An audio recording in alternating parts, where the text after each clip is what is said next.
Hello, जय हिंद, नमस्कार दोस्तों। आप सभी का स्वागत है आपके अपने YouTube channel mission target classes में। आज के इस क्लास में हम रेलवे ग्रुप डी परीक्षा 2025 के लिए मॉडल पेपर नंबर 3 लेकर आए हैं। और मेरे भाई इस तीसरे मॉडल पेपर के अंदर हमने बहुत ही इंपॉर्टेंट क्वेश्चनों को कवर किया है और ये सभी क्वेश्चन आपके रेलवे ग्रुप डी परीक्षा 2025 के लिए इम्पोर्टेंट रहेंगे।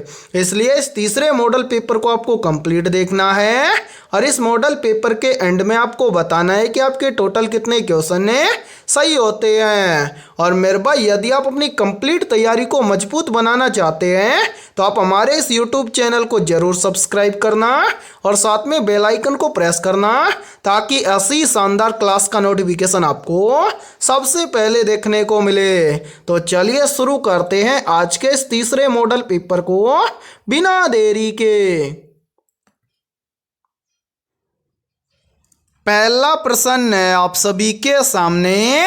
एक निश्चित कूट भाषा में NICE को MRXV लिखा जाता है और CARS को XZIH लिखा जाता है, तो उसी कूट भाषा में APRT को क्या लिखा जाएगा? मेरे भाई मोस्ट इंपोर्टेंट प्रश्न है ये, और ये प्रश्न आप सभी के सामने कोडिंग डिकोडिंग से संबंधित प्रश्न दिया गया है। और मेरे भाई आपके रेलवे ग्रुप डी एग्जाम की हर शिफ्ट के अंदर कोडिंग डिकोडिंग से लगभग 3 से 4 प्रश्न पूछे जाते हैं। तो इस टाइप के प्रश्न को आप एग्जाम में देखते ही फटाफट से कैसे सोल्व करेंगे तो वो देखिए आपको जब भी एग्जाम के अंदर कोडिंग डिकोडिंग से संबंधित प्रश्न दिया जाए तो आपको क्या करना है, सबसे पहले आपको यहाँ पर पता करना है कि NICE को यहाँ पर MRXV कैसे लिखा गया है। फिर उसी प्रकार से आपको यहाँ पर पता करना है कि CARS को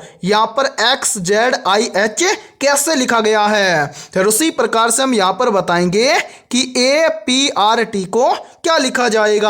तो मेरे भाई यहाँ पर ध्यान से देखिए इस प्रश्न को किस प्रकार से सोल्व किया गया है। तो यहाँ पर हम क्या करेंगे, सबसे पहले पता करेंगे कि NICE इससे यहाँ पर MRXV कैसे लिखा गया है। तो मेरे भाई यहाँ पर ध्यान से देखिए, यहाँ पर देखिए N से लिखा गया है M, यानी कि N का अपोजिट लिखा गया है M। उसी प्रकार से देखिए यहाँ पर है N के बाद में I से यहाँ पर लिखा गया है R, यानी कि यहाँ पर लिखा गया है I का अपोजिट है। उसी प्रकार से देखिए I के बाद में है C और C से लिखा गया है X, यानी कि यहाँ पर लिखा गया है C का अपोजिट X। उसी प्रकार से आगे देखिए C के बाद में है E से लिखा गया है V, यानी कि E का अपोजिट लिखा गया है V। यानी कि मेरे भाई यहाँ पर ध्यान से समझिए, यहाँ पर ये जितने भी अल्फाबेट लेटर दिए गए हैं आप सभी के सामने, इन सभी के अपोजिट लेटर यहाँ पर लिखे गए हैं। ठीक है, अब कुछ स्टूडेंट कहेंगे कि सर हमें कैसे पता चलेगा कि ये एक दूसरे के अपोजिट हैं। तो ध्यान से समझिए मेरे भाई, जिन दो अल्फाबेट लेटर की संख्याओं का टोटल योग 27 हो जाए, समझना वो अल्फाबेट लेटर एक दूसरे के अपोजिट या विपरीत हैं। ठीक है, कैसे देखिए, जैसे यहाँ पर देखिए मेरे भाई C है और C का अपोजिट है X, यानी कि C आता है 3 नंबर पर है और X आता है 24 नंबर पर है। 3 और 24 को जोड़ेंगे तो हो जाएगा 27, यानी कि C का अपोजिट होता है X। उसी प्रकार से देखिए C के बाद में है A का अपोजिट है Z, कैसे A आता है 1 नंबर पर, Z आता है 26 नंबर पर है, 1 और 26 मिलकर बन जाएगा 27। ठीक है, उसी प्रकार से देखिए A के बाद में है R से लिखा गया है I, यानी कि R का अपोजिट है I, कैसे R आता है 18 नंबर पर, I आता है 9 नंबर पर, 18 और 9 मिलकर बन जाएगा 27। ठीक है, उसी प्रकार से आगे देखिए R के बाद में क्या है S का अपोजिट क्या है H, यानी कि S आता है 19 नंबर पर, H आता है 8 नंबर पर, 19 और 8 मिलकर बन जाएगा 27। यानी कि मेरे भाई यहाँ पर देखिए, यानी कि जो ये वाले अल्फाबेट लेटर हैं इन सभी के भी यहाँ पर क्या लिखे गए हैं, अपोजिट लेटर लिखे गए हैं। तो उम्मीद करता हूँ कि यहाँ पर आप आसानी से बता दोगे कि APRT इन सभी अल्फाबेट लेटर का अपोजिट क्या होगा। तो मेरे भाई यहां पर देखिए सबसे पहले लेटर है ए का अपोजिट क्या होगा। तो देखिए ए आता है 1 नंबर पर है। अब 1 के अंदर कितना ऐड करें कि 27 हो जाए। तो ध्यान से देखिए यदि हम 1 के अंदर क्या कर दें 26 को जोड़ दें तो 1 और 26 मिलकर बन जाएगा 27 है। 26 नंबर पर कौन सा लेटर आता है जेड, तो यहां पर हम भर देंगे जेड। ठीक है, उसी प्रकार से देखिए ए के बाद में क्या है पी। तो मेरे भाई यहां पर देखिए पी आता है कितने नंबर पर है 16 नंबर पर है। अब पी का अपोजिट क्या होगा। तो 16 के अंदर कितना ऐड करें कि 27 हो जाए।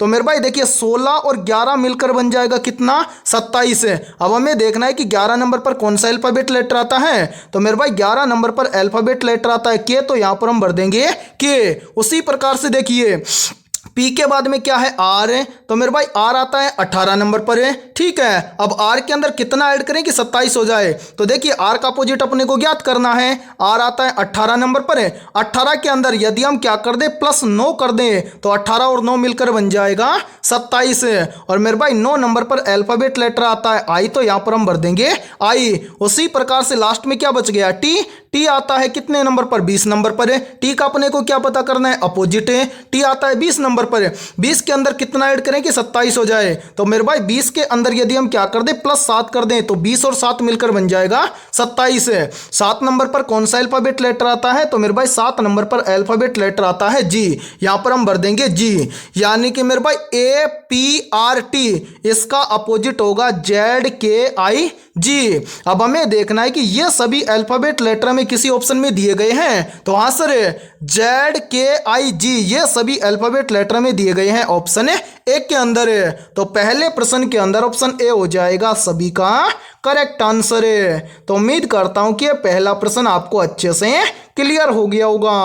और जब भी इस टाइप का प्रश्न आपको एग्जाम में दिया जाएगा तो आप फटाफट से सोल्व कर लेंगे। ठीक है, और इसी के साथ में देखिए मेरे भाई आप सभी के लिए बहुत ही इंपॉर्टेंट सूचना है। यदि आप पहली बार के अंदर रेलवे ग्रुप डी एग्जाम 2025 को क्रैक करना चाहते हैं तो हमने आपके रेलवे ग्रुप डी एग्जाम 2025 के लिए जीके जीएस साइंस मैथमेटिक्स और रीजनिंग है यानी कि ऑल सब्जेक्ट के ऊपर मोस्ट इंपोर्टेंट क्वेश्चंस का मास्टर पीडीएफ सेट तैयार किया है। और जो भी अभ्यर्थी ये कंप्लीट मास्टर पीडीएफ सेट लेना चाहता है वो हमारे इस व्हाट्सएप नंबर पर कांटेक्ट करके ले सकता है। और मेरे भाई इस कंप्लीट मास्टर पीडीएफ सेट की प्राइस हमने रखी है मात्र और मात्र 80 रुपये, यानी कि 80 रुपये की फीस के अंदर आपको रेलवे ग्रुप डी एग्जाम 2025 के लिए ऑल सब्जेक्ट के ऊपर रामबाण क्वेश्चनों का मास्टर पीडीएफ सेट दिया जाएगा। और मेरे भाई मैं आप सभी को एक गारंटी देता हूं, यदि आप एग्जाम से पहले इस कंप्लीट मास्टर पीडीएफ सेट को अच्छे से तैयार कर लेते हैं तो आप पहली बार के अंदर रेलवे ग्रुप डी एग्जाम को क्रैक कर जाएंगे। ठीक है, तो चलिए फिर अगला प्रश्न देखते हैं। दूसरा प्रश्न आप सभी के सामने नीचे दिए गए विकल्पों में से उस विकल्प का चयन करें जो श्रृंखला श्रेणी को पूरा करेगा। यानी कि दूसरा प्रश्न भी आप सभी के सामने सीरीज से संबंधित प्रश्न दिया गया है और आपसे पूछा गया है कि इन चारों विकल्पों में से कौन सा विकल्प इस सीरीज को पूरा करेगा। यानी कि इन दोनों प्रश्न चिन्हों के स्थान पर किस विकल्प की संख्या आएंगी। तो मेरे भाई इस टाइप के प्रश्न को आप एग्जाम में देखते हैं मात्र 2 से 3 सेकंड में कैसे सोल्व करेंगे तो वो देखिए इसके लिए बहुत ही शानदार शॉर्ट ट्रिक है। और यदि ये ट्रिक आपको पता है तो आप देखते ही इस प्रकार के प्रश्न को सोल्व कर लोगे। ट्रिक क्या है तो देखिए जब भी आपको सीरीज के अंदर डबल प्रश्न चिन्ह दिए जाएं तो मेरे भाई उस सीरीज को आपको हमेशा एक संख्या छोड़कर एक संख्या वाले लॉजिक के आधार पर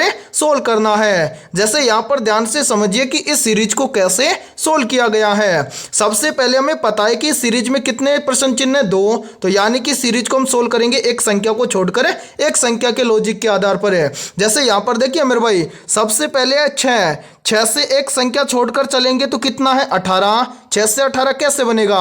तो यहाँ पर ध्यान से देखिए, यदि हम इस 6 का क्या कर दें, 3 गुना कर दें तो यहाँ पर बन जाएगा 6 तिये 18। इसी प्रकार से 18 से एक संख्या छोड़कर आगे चलेंगे तो क्या है, प्रश्न चिन्ह। अब मेरे भाई 18 से प्रश्न चिन्ह की वैल्यू निकालने के लिए हम क्या करेंगे, देखिए 6 से 18 यानी कि 6 से 18 बनाने के लिए क्या किया गया है, 6 का किया गया है 3 गुना। उसी प्रकार से 18 से प्रश्न चिन्ह की वैल्यू निकालने के लिए मेरे भाई इस 18 का हम क्या कर देंगे, 3 गुना। तो यहाँ पर देखिए 18 तिये कितना हो जाएगा, 54, यानी कि इस पहले प्रश्न चिन्ह के स्थान पर संख्या भरी जाएगी 54। इसी प्रकार से हम क्या करेंगे, मेरे भाई जो सीरीज छूट गया उसको सोल्व करेंगे।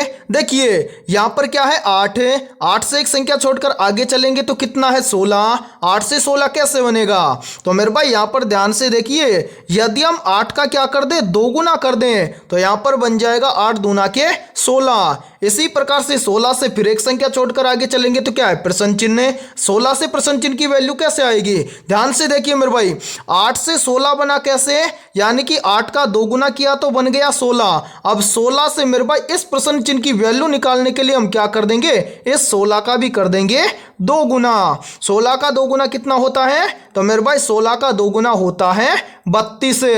यानी कि मेरे भाई पहले प्रश्न चिन्ह के स्थान पर संख्या भरी जाएगी 54 और दूसरे प्रश्न चिन्ह के स्थान पर संख्या भरी जाएगी 32। अब हमें देखना है कि 54 और 32 हमें किसी ऑप्शन के अंदर दिए गए हैं, तो हाँ सर 54 और 32 हमें दिए गए हैं ऑप्शन एक के अंदर है, तो दूसरे प्रश्न के अंदर ऑप्शन ए हो जाएगा सभी का करेक्ट आंसर है। तो उम्मीद करता हूं कि दूसरा प्रश्न भी आपको अच्छे से क्लियर हो गया होगा। और जब भी इस टाइप का प्रश्न आपको एग्जाम में दिया जाएगा तो आप फटाफट से सोल्व कर लेंगे। ठीक है, तो चलिए फिर अगला प्रश्न देखते हैं।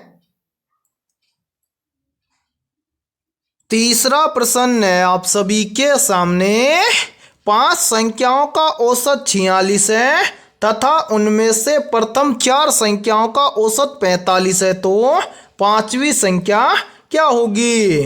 यानी कि ये तीसरा प्रश्न आप सभी के सामने मैथमेटिक्स के एवरेज टॉपिक से लिया गया है। और मेरे भाई याद रखना, आपके रेलवे ग्रुप डी एग्जाम 2025 की हर शिफ्ट के अंदर एवरेज टॉपिक से लगभग 2 से 3 प्रश्न पूछे जाएंगे। तो मेरे भाई इस टाइप के प्रश्न को आप एग्जाम में देखते ही मात्र कुछ ही सेकंडों में कैसे सोल्व करेंगे, तो वो देखिए मेरे भाई ध्यान से समझिए यहाँ पर। और देखिए काफ़ी स्टूडेंट का कमेंट आता है कि सर हमें मैथ नहीं समझ में आता। मेरे भाई यहाँ पर देखिए हम आपको बहुत ही शानदार ट्रिक से समझाएंगे। देखिए आपको क्या करना है, सबसे पहले प्रश्न को ध्यान से पढ़ना है और ये पता लगाना है कि प्रश्न में आपसे क्या पूछा गया है। यहाँ पर देखिए प्रश्न में बोला गया है कि 5 संख्याओं का औसत है 46 तथा उनमें से प्रथम 4 संख्याओं का औसत है 45, तो पांचवी संख्या क्या होगी? यानी कि अपने को निकालना है पांचवी संख्या। क्या करेंगे, सबसे पहले देखिए 5 संख्याओं का औसत है 46 है, तो मेरे भाई यहाँ पर हम क्या कर देंगे, 5 गुणा में कर देंगे 46 है। ठीक है, इसी प्रकार से उनमें से 4 संख्याओं का औसत कितना है 45 है, तो यहाँ पर हम कर देंगे 4 संख्याओं का औसत कितना है 45, तो 4 गुना में कर देंगे 45 है। और मेरे भाई यहाँ पर हम क्या कर देंगे, इन दोनों का अंतर निकाल देंगे और इसको सोल्व करने पर जो संख्या आएगी वही संख्या होगी पांचवी संख्या। ध्यान से देखिए मेरे भाई, यहाँ पर देखिए 5 और 46 का आपस में मल्टीप्लाई करेंगे तो यहाँ पर कितना आ जाएगा मेरे भाई, 5 और 46 को आपस में गुणा करेंगे तो यहाँ पर आ जाएगा 46 पंजे 230। इसी प्रकार से आगे देखिए, आगे क्या है, 4 का गुणा करना है किसके साथ में, 45 के साथ में, तो 45 चौका हो जाएगा 180। अब मेरे भाई यहाँ पर देखिए 230 में से 180 चला जाएगा तो कितना बचेगा, 230 में से 180 चला जाएगा तो यहाँ पर बच जाएगा 50। यानी कि मेरे भाई 5 संख्याओं का औसत 46 है तथा उनमें से प्रथम 4 संख्याओं का औसत 45 है, तो पांचवी संख्या होगी 50। अब हमें देखना है कि 50 किसी ऑप्शन में है, तो हाँ सर 50 हमें दिया गया है ऑप्शन सी के अंदर है, तो तीसरे प्रश्न के अंदर ऑप्शन सी हो जाएगा सभी का करेक्ट आंसर है। तो उम्मीद करता हूं कि तीसरा प्रश्न भी आपको अच्छे से क्लियर हो गया होगा। और जब भी इस टाइप का प्रश्न आपको एग्जाम में दिया जाएगा तो आप फटाफट से सोल्व कर लेंगे। ठीक है, तो चलिए फिर अगला प्रश्न देखते हैं। चौथा प्रश्न है आप सभी के सामने। एक निश्चित कूट भाषा में NICE को 5468 लिखा जाता है और CARS को 1235 लिखा जाता है, तो उस कूट भाषा में C को कैसे लिखा जाएगा? यानी कि चौथा प्रश्न आप सभी के सामने कोडिंग डिकोडिंग से संबंधित प्रश्न दिया गया है और मेरे भाई बहुत ही इंपॉर्टेंट प्रश्न है ये। तो इस टाइप के प्रश्न को आप एग्जाम में देखते हैं कुछ ही सेकंडों में कैसे सोल्व करेंगे, तो वो देखिए मेरे भाई यहाँ पर ध्यान से समझिए इस प्रश्न को। यहाँ पर देखिए आपको बोला गया है कि किसी कूट भाषा में NICE इसको क्या लिखा गया है, तो मेरे भाई ध्यान से देखिए NICE इसको लिखा गया है 5468। ठीक है, इसी प्रकार से मेरे भाई ध्यान से देखिए आगे बोला गया है कि और यहाँ पर देखिए CARS इसको क्या लिखा गया है, तो ध्यान से देखिए CARS इसको लिखा गया है 1235 और आपसे पूछा गया है कि C का कोड क्या होगा। तो मेरे भाई यहाँ पर ध्यान से देखिए आपको करना क्या है, यहाँ पर देखिए यहाँ पर जितने भी अल्फाबेट लेटर दिए गए हैं उसी प्रकार से यहाँ पर भी आपको अल्फाबेट लेटर दिए गए हैं, तो यहाँ पर आपको देखना है कॉमन लेटर है। तो मेरे भाई ध्यान से देखिए यहाँ पर देखिए यहाँ पर भी C है और यहाँ पर नीचे भी C है, यानी कि यहाँ पर देखिए दोनों शब्दों के बीच में लेटर कौन सा है, C कॉमन है। ठीक है, क्या C के अलावा कोई अन्य लेटर कॉमन है, तो नहीं सर, यानी कि इन दोनों शब्दों के बीच में C के अलावा कोई भी लेटर कॉमन नहीं है। इसी प्रकार से मेरे भाई यहाँ पर भी हमें संख्या दी गई है और यहाँ पर भी संख्या दी गई है, तो यहाँ पर हमें देखना है संख्या कॉमन है। तो ध्यान से देखिए यहाँ पर भी 5 दिया गया है और यहाँ पर भी 5 दिया गया है, क्या 5 5 के अलावा कोई अन्य संख्या कॉमन है, यानी कि यहाँ पर मेरे भाई 5 और 5 क्या हो जाएगा, कॉमन हो जाएगा। तो ध्यान से देखिए लेटर क्या था कॉमन, C, और संख्या कॉमन क्या है 5, तो मेरे भाई C का कोड हो जाएगा 5। यानी कि अब हमें देखना है कि 5 किसी ऑप्शन में है, तो हाँ सर 5 में दिया गया है ऑप्शन C के अंदर है, तो चौथे प्रश्न के अंदर ऑप्शन C हो जाएगा सभी का करेक्ट आंसर है। तो उम्मीद करता हूं कि जब भी इस टाइप का प्रश्न आपको एग्जाम में दिया जाएगा तो आप फटाफट से सोल्व कर लेंगे। ठीक है, तो चलिए फिर अगला प्रश्न देखते हैं। पांचवा प्रश्न है आप सभी के सामने। नीचे दी गई आकृति में प्रश्न चिन्ह के स्थान पर आने वाली संबंधित लुप्त संख्या को ज्ञात करें। यानी कि पांचवा प्रश्न आप सभी के सामने मिसिंग नंबर से संबंधित प्रश्न दिया गया है और आपसे पूछा गया है कि इस आकृति में इस प्रश्न चिन्ह के स्थान पर कौन सी संख्या आएगी।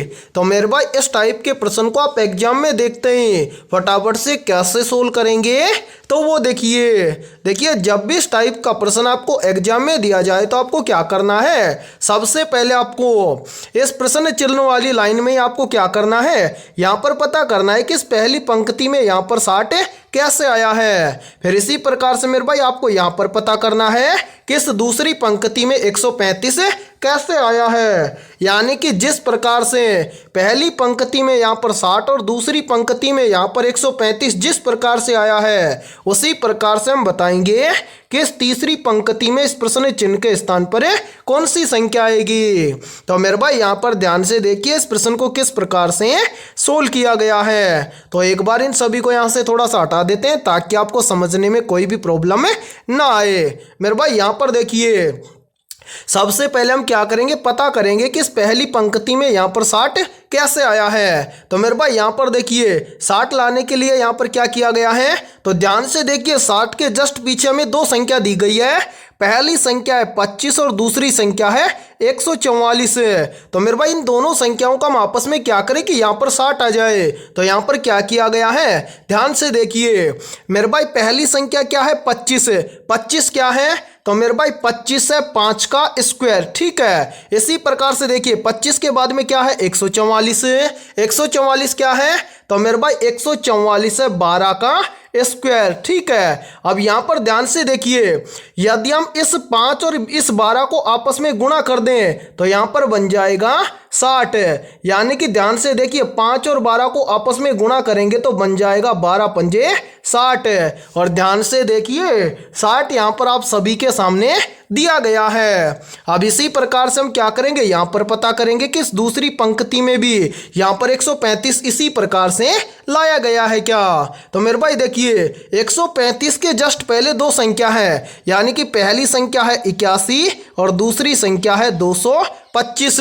तो इन दोनों संख्याओं का हम क्या करें कि यहाँ पर 135 आ जाए। तो मेरे भाई इसी प्रकार से हम क्या करेंगे, जैसे यहाँ पर देखिए 25 क्या था 5 का स्क्वायर, 144 क्या था 12 का स्क्वायर, 5 और 12 को हमने आपस में गुणा किया तो यहाँ पर आ गया 60। ठीक है, अब इसी प्रकार से हम देखेंगे कि यहाँ पर 81 किस संख्या का स्क्वायर है। तो मेरे भाई देखिए 81 क्या है, तो 81 है मेरे भाई 9 का स्क्वायर। ठीक है, ध्यान से समझना। 81 के बाद में क्या है 225 है, तो 225 क्या है, तो मेरे भाई 225 है 15 का स्क्वायर। ठीक है, अब यहाँ पर हम क्या करेंगे, इस 9 और इस 15 को आपस में गुणा कर देंगे। तो यहाँ पर देखिए ध्यान से समझिए मेरे भाई, 9 और 15 को आपस में गुणा करेंगे तो यहाँ पर देखिए 15 नंबर कितना हो जाएगा 135 है। और ध्यान से देखिए 135 यहाँ पर आप सभी के सामने दिया भी गया है। अब मेरे भाई यही सेम लॉजिक हम लगाएंगे इस तीसरी पंक्ति में और इस प्रश्न चिन्ह की वैल्यू ज्ञात करेंगे। तो करेंगे क्या, ध्यान से देखिए प्रश्न चिन्ह वाली लाइन में भी हमें दो संख्या दी गई है। पहली संख्या है 49, दूसरी संख्या है 289। ठीक है मेरे भाई, तो यहाँ पर हम देखेंगे कि ये 49 की संख्या का स्क्वायर है। तो ध्यान से देखिए 49 क्या है 7 का स्क्वायर। ठीक है मेरे भाई, इसी प्रकार से देखिए यानी कि यहाँ पर क्या है 49 के बाद में है 289, 289 किस संख्या का स्क्वायर है, तो मेरे भाई 289 है 17 का स्क्वायर। तो यहाँ पर देखिए प्रश्न चिन्ह की वैल्यू लाने के लिए हम क्या कर देंगे 7 और 17 को आपस में गुणा कर देंगे। तो यहाँ पर ध्यान से समझिए 17 मेरे भाई 7 और 17 को आपस में क्या कर देंगे गुणा कर देंगे। तो 17 संते कितना हो जाएगा 119, यानी कि इस प्रश्न चिन्ह के स्थान पर संख्या भरी जाएगी 119। अब हमें देखना है कि 119 किसी ऑप्शन में है, तो आंसर है 119 हमें दिया गया है ऑप्शन बी के अंदर है। तो पांचवें प्रश्न के अंदर ऑप्शन बी हो जाएगा सभी का करेक्ट आंसर है। तो उम्मीद करता हूं कि पांचवा प्रश्न भी आपको अच्छे से क्लियर हो गया होगा। और जब भी इस टाइप का प्रश्न आपको एग्जाम में दिया जाएगा तो फटाफट से सोल्व कर लेंगे। और मेरे भाई ये प्रश्न आरआरबी ग्रुप डी एग्जाम 2022 की पहली शिफ्ट के अंदर पूछा गया प्रश्न है। ठीक है, तो चलिए फिर अगला प्रश्न देखते हैं। छठा प्रश्न है आप सभी के सामने, निम्नलिखित में से जोग जलप्रपात किस नदी पर स्थित है। मेरे भाई वेरी वेरी इंपॉर्टेंट प्रश्न है ये, तो जल्दी से बताइए इन चारों में से करेक्ट आंसर क्या होगा। आपसे पूछा गया है कि जोग जलप्रपात किस नदी पर स्थित है। तो यहाँ पर देखिए इन चारों में से करेक्ट आंसर हो जाएगा सभी का ऑप्शन है सी, यानी कि जोग जलप्रपात श्रावती नदी पर स्थित है। तो छठे प्रश्न के अंदर करेक्ट आंसर हो जाएगा सभी का ऑप्शन है सी। तो चलिए फिर अगला प्रश्न देखते हैं।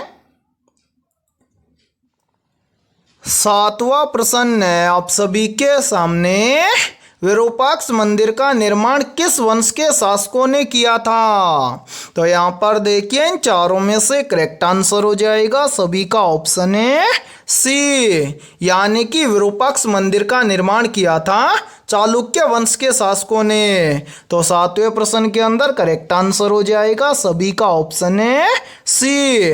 और मेरे भाई इस क्लास के अंदर हमने उन्हीं क्वेश्चनों को कवर किया है जो क्वेश्चन आपके एग्जाम के लिए इंपॉर्टेंट रहेंगे। ठीक है, तो चलिए फिर अगला प्रश्न देखते हैं। आठवां प्रश्न है आप सभी के सामने, निम्न में से जड़त्व का नियम किस वैज्ञानिक ने दिया था। ऑप्शन ए वैज्ञानिक न्यूटन ने, ऑप्शन बी है वैज्ञानिक आइंस्टीन ने, ऑप्शन सी है वैज्ञानिक रदरफोर्ड ने, और ऑप्शन डी है वैज्ञानिक रॉबर्ट हुक ने। तो यहाँ पर देखिए इन चारों में से करेक्ट आंसर हो जाएगा सभी का ऑप्शन है ए, यानी कि जड़त्व का नियम दिया था वैज्ञानिक न्यूटन ने। तो आठवें प्रश्न के अंदर करेक्ट आंसर हो जाएगा सभी का ऑप्शन है ए। और मेरे भाई यहाँ पर देखिए यहीं से एक क्वेश्चन और बनता है और ये क्वेश्चन भी काफी बार एग्जाम के अंदर रिपीट होता है। प्रश्न पूछा जाता है कि कोशिका की खोज किस वैज्ञानिक ने की थी। तो मेरे भाई याद रखना, कोशिका की खोज की थी वैज्ञानिक रॉबर्ट हुक ने। ठीक है, तो चलिए फिर अगला प्रश्न देखते हैं। 9वां प्रश्न है आप सभी के सामने, निम्नलिखित में से कौन सा अमल नीले लिटमस पत्र को लाल कर देता है। मेरे भाई मोस्ट इंपोर्टेंट प्रश्न है ये, और इस प्रश्न पर आप स्टार जरूर लगा लेना क्योंकि ये प्रश्न इस बार एग्जाम के अंदर पूछा जा सकता है। प्रश्न पूछा जा सकता है कि निम्नलिखित में से कौन सा अम्ल नीले लिटमस को लाल कर देता है। तो यहाँ पर देखिए इन चारों में से करेक्ट आंसर हो जाएगा सभी का ऑप्शन है डी। यानी कि मेरे भाई ये उपरोक्त सभी जो अम्ल हैं ये नीले लिटमस पत्र को लाल कर देते हैं। या फिर हम बोल सकते हैं कि एसिटिक अम्ल, सल्फ्यूरिक अम्ल और नाइट्रिक अम्ल ये सभी अम्ल नीले लिटमस को लाल कर देते हैं। ठीक है, तो 9वें प्रश्न के अंदर करेक्ट आंसर हो जाएगा सभी का ऑप्शन है डी। तो चलिए फिर अगला प्रश्न देखते हैं। 10वां प्रश्न है आप सभी के सामने, किस उपकरण का उपयोग विद्युत धारा मापने के लिए किया जाता है। ऑप्शन ए है वोल्टमीटर का, ऑप्शन बी है एमीटर का, ऑप्शन सी है गैल्वेनोमीटर का और ऑप्शन डी है ओडोमीटर का। तो जल्दी से बताइए इन चारों में से करेक्ट आंसर क्या होगा। मेरे भाई आपसे पूछा गया है कि किस उपकरण का उपयोग विद्युत धारा मापने के लिए किया जाता है, और ये प्रश्न बहुत ही इंपॉर्टेंट प्रश्न है क्योंकि ये प्रश्न आरआरबी ग्रुप डी एग्जाम 2018 के अंदर पूछा गया प्रश्न है। ठीक है, और मेरे भाई जितने भी साइंस के क्वेश्चन आपको इस क्लास के अंदर देखने को मिलेंगे सभी क्वेश्चन आपको इंपॉर्टेंट मिलेंगे। और मेरे भाई साइंस के सभी क्वेश्चनों को आप जरूर नोट करना क्योंकि आपके एग्जाम के अंदर साइंस से केवल 25 प्रश्न पूछे जाएंगे। ठीक है, तो यहाँ पर देखिए इन चारों में से करेक्ट आंसर हो जाएगा सभी का ऑप्शन है बी। यानी कि एमीटर उपकरण का उपयोग किया जाता है विद्युत धारा मापने के लिए। ठीक है, तो चलिए फिर अगला प्रश्न देखते हैं। 11वां प्रश्न है आप सभी के सामने, निम्नलिखित में से रंगहीन लवक क्या कहलाते हैं। ऑप्शन ए है ल्यूकोप्लास्टिड, ऑप्शन बी है एपिकोप्लास्टिड, ऑप्शन सी है क्रोमोप्लास्टिड और ऑप्शन डी है क्लोरोप्लास्टिड। तो यहाँ पर देखिए इन चारों में से करेक्ट आंसर हो जाएगा सभी का ऑप्शन है ए। यानी कि रंगहीन लवक कहलाते हैं ल्यूकोप्लास्टिड। ठीक है, तो 11वें प्रश्न के अंदर करेक्ट आंसर हो जाएगा सभी का ऑप्शन है ए। तो चलिए फिर अगला प्रश्न देखते हैं।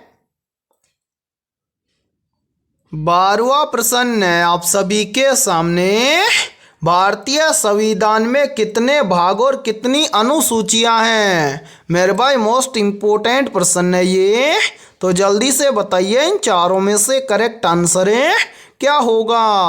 आपसे पूछा गया है कि भारतीय संविधान में कितने भाग और कितनी अनुसूचियां हैं। तो यहाँ पर देखिए इन चारों में से करेक्ट आंसर हो जाएगा सभी का ऑप्शन है बी। यानी कि भारतीय संविधान में 25 भाग और 12 अनुसूचियां हैं। तो 12वें प्रश्न के अंदर करेक्ट आंसर हो जाएगा सभी का ऑप्शन है बी। तो चलिए फिर अगला प्रश्न देखते हैं। 13वां प्रश्न है आप सभी के सामने, वह उपकरण कौन सा है जो विद्युत धारा के ताप प्रभाव सिद्धांत पर कार्य करता है। मेरे भाई वेरी वेरी इंपॉर्टेंट प्रश्न है ये, तो जल्दी से बताइए इन चारों में से करेक्ट आंसर क्या होगा। आपसे पूछा गया है कि वह उपकरण कौन सा है जो विद्युत धारा के ताप प्रभाव सिद्धांत पर कार्य करता है। तो यहाँ पर देखिए इन चारों में से करेक्ट आंसर हो जाएगा सभी का ऑप्शन है सी, यानी कि मेरे भाई जो इलेक्ट्रिक फ्यूज है ये विद्युत धारा के ताप प्रभाव सिद्धांत पर कार्य करता है। तो 13वें प्रश्न के अंदर करेक्ट आंसर हो जाएगा सभी का ऑप्शन है सी। तो चलिए फिर अगला प्रश्न देखते हैं। 14वां प्रश्न है आप सभी के सामने, पंडित हरिप्रसाद चौरसिया का संबंध किस वाद्य यंत्र से है? मेरे भाई मोस्ट इंपोर्टेंट प्रश्न है ये, तो जल्दी से बताइए इन चारों में से करेक्ट आंसर क्या होगा। आपसे पूछा गया है कि हरिप्रसाद चौरसिया का संबंध किस वाद्य यंत्र से है। तो यहाँ पर देखिए इन चारों में से करेक्ट आंसर हो जाएगा सभी का ऑप्शन है सी, यानी कि पंडित हरिप्रसाद चौरसिया का संबंध है बांसुरी वाद्य यंत्र से। तो 14वें प्रश्न के अंदर करेक्ट आंसर हो जाएगा सभी का ऑप्शन है सी। तो चलिए फिर अगला प्रश्न देखते हैं। 15वां प्रश्न है आप सभी के सामने, निम्नलिखित में से कौन सी नदी बंगाल का शोक कहलाती है? या फिर देखिए इसी प्रश्न को एग्जाम के अंदर ऐसे भी पूछ लिया जाता है कि बंगाल का शोक किस नदी को कहा जाता है। तो यहाँ पर देखिए इन चारों में से करेक्ट आंसर हो जाएगा सभी का ऑप्शन है बी, यानी कि मेरे भाई दामोदर नदी को बंगाल का शोक कहा जाता है। तो 15वें प्रश्न के अंदर करेक्ट आंसर हो जाएगा सभी का ऑप्शन है बी। और यहाँ पर देखिए यहीं से एक क्वेश्चन और बनता है, और ये क्वेश्चन भी काफी बार एग्जाम के अंदर रिपीट होता है। प्रश्न पूछा जाता है कि भारत की सबसे चौड़ी नदी कौन सी है? तो मेरे भाई देखिए भारत की सबसे चौड़ी नदी है ब्रह्मपुत्र नदी, ठीक है। और भारत की सबसे लंबी नदी है गंगा नदी, ठीक है। और गंगा नदी की लंबाई कितनी है ये आप सभी कमेंट सेक्शन के अंदर कमेंट करके बताइए, ठीक है। तो चलिए फिर अगला प्रश्न देखते हैं। 16वां प्रश्न है आप सभी के सामने, भारतीय संविधान का कौन सा अनुच्छेद समान नागरिक संहिता से संबंधित है? मेरे भाई मोस्ट इंपोर्टेंट प्रश्न है ये, तो जल्दी से बताइए इन चारों में से करेक्ट आंसर क्या होगा। आप सभी से पूछा गया है कि भारतीय संविधान का कौन सा अनुच्छेद समान नागरिक संहिता से संबंधित है।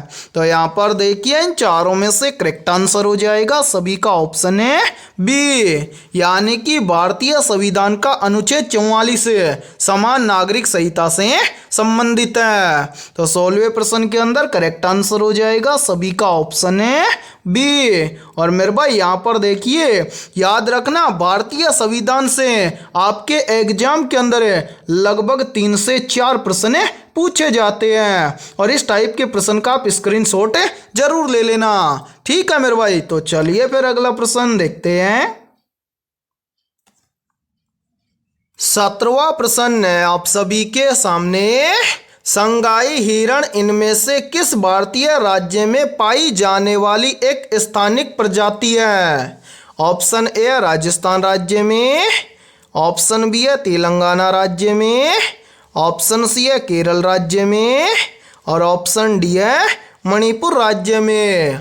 तो यहाँ पर देखिए इन चारों में से करेक्ट आंसर हो जाएगा सभी का ऑप्शन है डी, यानी कि संगाई हिरण भारतीय मणिपुर राज्य में पाई जाने वाली एक स्थानीय प्रजाति है, ठीक है। तो 17वें प्रश्न के अंदर करेक्ट आंसर हो जाएगा सभी का ऑप्शन है डी। तो चलिए फिर अगला प्रश्न देखते हैं। 18वां प्रश्न है आप सभी के सामने, निम्न में से कौन सा सर्वाधिक विद्युत धनात्मक तत्व है? ऑप्शन ए है मैग्नीशियम है, ऑप्शन बी है सीजियम है, ऑप्शन सी है सोडियम है, और ऑप्शन डी है कैल्शियम है। तो यहाँ पर देखिए इन चारों में से करेक्ट आंसर हो जाएगा सभी का ऑप्शन है बी, यानी कि सीजियम सर्वाधिक विद्युत धनात्मक तत्व है। तो 18वें प्रश्न के अंदर करेक्ट आंसर हो जाएगा सभी का ऑप्शन है बी। और मेरे भाई आप सभी को पता होगा कि आपका एग्जाम यानी कि रेलवे ग्रुप डी एग्जाम 17 नवंबर से स्टार्ट होने वाला है। यानी कि मेरे भाई आपके एग्जाम के मात्र 60 से 70 दिन शेष बचे हुए हैं। और यदि आप 60 से 70 दिन के अंदर अपनी कंप्लीट तैयारी को मजबूत बनाना चाहते हैं तो मेरे भाई हमने आपके रेलवे ग्रुप डी एग्जाम 2025 के लिए ऑल सब्जेक्ट के ऊपर रामबाण क्वेश्चनों का मास्टर पीडीएफ सेट तैयार किया है। और जो भी अभ्यर्थी ये कंप्लीट मास्टर पीडीएफ सेट लेना चाहता है वो हमारे इस व्हाट्सएप नंबर पर कांटेक्ट करके ले सकता है। व्हाट्सएप नंबर है 7374826893। ये हमारा व्हाट्सएप नंबर है। इस व्हाट्सएप नंबर पर आप कांटेक्ट करके रेलवे ग्रुप डी एग्जाम 2025 के लिए ऑल सब्जेक्ट के ऊपर रामबाण क्वेश्चनों के मास्टर पीडीएफ सेट को ले सकते हैं। और मेरे भाई इस कंप्लीट मास्टर पीडीएफ सेट के अंदर आपको क्या क्या मिलने वाला है वो भी देख लीजिए। यहाँ पर देखिए इस कंप्लीट मास्टर पीडीएफ सेट के अंदर आपको सबसे पहले लगभग 15,000 प्लस क्वेश्चन मिलेंगे जीके, जीएस और साइंस के। ठीक है, इसी मास्टर पीडीएफ सेट के अंदर आपको लगभग 5,000 प्लस क्वेश्चन मिलेंगे कंप्यूटर और करंट अफेयर्स के। और मेरे भाई इसी मास्टर पीडीएफ सेट के अंदर आपको लगभग 5,000 प्लस क्वेश्चन मिलेंगे मैथमेटिक्स और रीजनिंग के। इस तरह से आपको ऑल सब्जेक्ट के ऊपर फुल सॉल्यूशन के साथ में रामबाण क्वेश्चनों का मास्टर पीडीएफ सेट दिया जाएगा। और मेरे भाई इस कंप्लीट मास्टर पीडीएफ सेट की प्राइस हमने रखी है मात्र और मात्र 80 रुपये। यानी कि 80 रुपये की फीस के अंदर आपको ऑल सब्जेक्ट के ऊपर रामबाण क्वेश्चनों का ये मास्टर पीडीएफ सेट दिया जाएगा। और मैं आप सभी को एक गारंटी देता हूँ, यदि आप एग्जाम से पहले इस कंप्लीट मास्टर पीडीएफ सेट को अच्छे से तैयार कर लेते हैं तो आप पहली बार के अंदर रेलवे ग्रुप डी एग्जाम 2025 को क्रैक कर जाएंगे। ठीक है मेरे भाई, तो चलिए फिर अगला प्रश्न देखते हैं। 19वां प्रश्न आप सभी के सामने, विद्युत परिपथ में से 10 मिनट में प्रवाहित होने वाले विद्युत आवेश की मात्रा 300 कूलाम है। इलेक्ट्रिक बल्ब के फिलामेंट द्वारा उपयोग की गई विद्युत धारा ज्ञात कीजिए। मेरे भाई ये 19वां प्रश्न आप सभी के सामने बहुत ही इंपॉर्टेंट प्रश्न दिया गया है। और आपसे पूछा गया है कि इलेक्ट्रिक बल्ब के फिलामेंट द्वारा उपयोग की गई विद्युत धारा ज्ञात कीजिए। तो इस टाइप के प्रश्न को आप एग्जाम में देखते हैं मात्र 2 से 3 सेकंड में कैसे सोल्व करेंगे। तो वो देखिए मेरे भाई यहाँ पर देखिए आपसे पूछी गई है विद्युत धारा। तो सबसे पहले आपको विद्युत धारा का सूत्र याद होना चाहिए। तो मेरे भाई यहाँ पर देखिए विद्युत धारा का सूत्र होता है क्या? विद्युत धारा का सूत्र होता है विद्युत धारा बराबर कुल आवेश बटे कुल समय। ठीक है मेरे भाई, ये होता है विद्युत धारा का सूत्र। अब इस सूत्र का उपयोग करके इस प्रश्न को हम कैसे सोल्व करेंगे वो देखिए। और मेरे भाई आप हमेशा याद रखना धारा के बराबर में क्या होता है। यहाँ पर देखिए विद्युत धारा के बराबर में होता है कूलाम बटे में समय। और समय आप हमेशा याद रखना सेकंड में होना चाहिए। ठीक है, यहाँ पर हमें दिया गया है 10 मिनट। मिनट में इसको बदलेंगे हम किसके अंदर? सेकंड के अंदर है। तो यहाँ पर देखिए मेरे भाई यहाँ पर देखिए 1 मिनट में कितने सेकंड होते हैं? 60 सेकंड होते हैं। अपने को बदलना है 10 मिनट को। तो यहाँ पर ध्यान से देखिए 10 मिनट है, सेकंड में बदलेंगे तो 60 से गुणा कर देंगे। तो यहाँ पर देखिए मेरे भाई 10 गुणा 60 करेंगे तो कितना हो जाएगा? 600। समय कितना आ गया? 600 सेकंड। ठीक है, अब यहाँ पर देखिए विद्युत धारा अपने को निकालनी है। तो यहाँ पर देखिए विद्युत धारा हम निकालेंगे। ठीक है मेरे भाई यहाँ पर 1 मिनट रुकिए, यहाँ पर मैं लिख देता हूँ विद्युत धारा। ठीक है, विद्युत धारा। ठीक है, ताकि आपको समझने में कोई भी प्रॉब्लम ना आए। अब यहाँ पर देखिए विद्युत धारा अपने को निकालना है। कुल आवेश कितने हैं? तो कुल आवेश है मेरे भाई 300 कूलाम। तो यहाँ पर देखिए कुल आवेश हम रखेंगे 300। ठीक है, फिर क्या है? कुल समय बटे में है कुल समय। समय कितना था? 10 मिनट। 10 मिनट को हमने सेकंड में बदला तो कितना आया? 600। तो यहाँ पर देखिए हम इसके बटे में लगा देंगे 600। और जब भी आप विद्युत धारा ज्ञात करें तो समय को आपको हमेशा बदलना है सेकंड में। ठीक है, अब यहाँ पर देखिए इसको सोल्व करेंगे तो 2 जीरो से 2 जीरो कट जाएगा। फिर क्या बचेगा मेरे भाई? 3 बटा में 6। अब इसको सोल्व करेंगे तो देखिए 6 का भाग 3 में जाएगा नहीं, तो यहाँ पर हम लगा देंगे 0 पॉइंट। ठीक है, अब यहाँ पर पॉइंट लगाया है तो 30 के पीछे क्या लगा देंगे 0। अब यहाँ पर देखिए 6 का भाग चला जाएगा 30 में, तो बिल्कुल चला जाएगा, ये चला जाएगा 6 पंजे 30।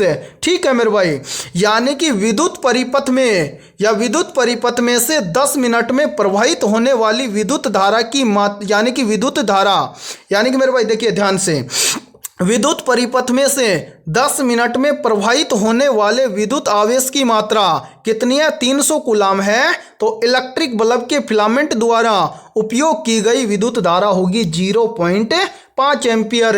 अब हमें देखना है कि 0.5 एम्पियर किसी ऑप्शन में दिया गया है, तो आंसर 0.5 एम्पियर हमें दिया गया है ऑप्शन सी के अंदर। तो 19वें प्रश्न के अंदर ऑप्शन सी हो जाएगा सभी का करेक्ट आंसर है। तो उम्मीद करता हूं कि 19वां प्रश्न भी आपको अच्छे से क्लियर हो गया होगा, और जब भी इस टाइप का प्रश्न आपको एग्जाम में दिया जाएगा तो फटाफट से सोल्व कर लेंगे। ठीक है, और मेरे भाई ये प्रश्न आरआरबी ग्रुप डी एग्जाम 2022 की सेकंड शिफ्ट में पूछा गया प्रश्न है। ठीक है, तो चलिए फिर अगला प्रश्न देखते हैं। 20वां प्रश्न है आप सभी के सामने, इलेक्ट्रॉन की खोज किस वैज्ञानिक ने की थी?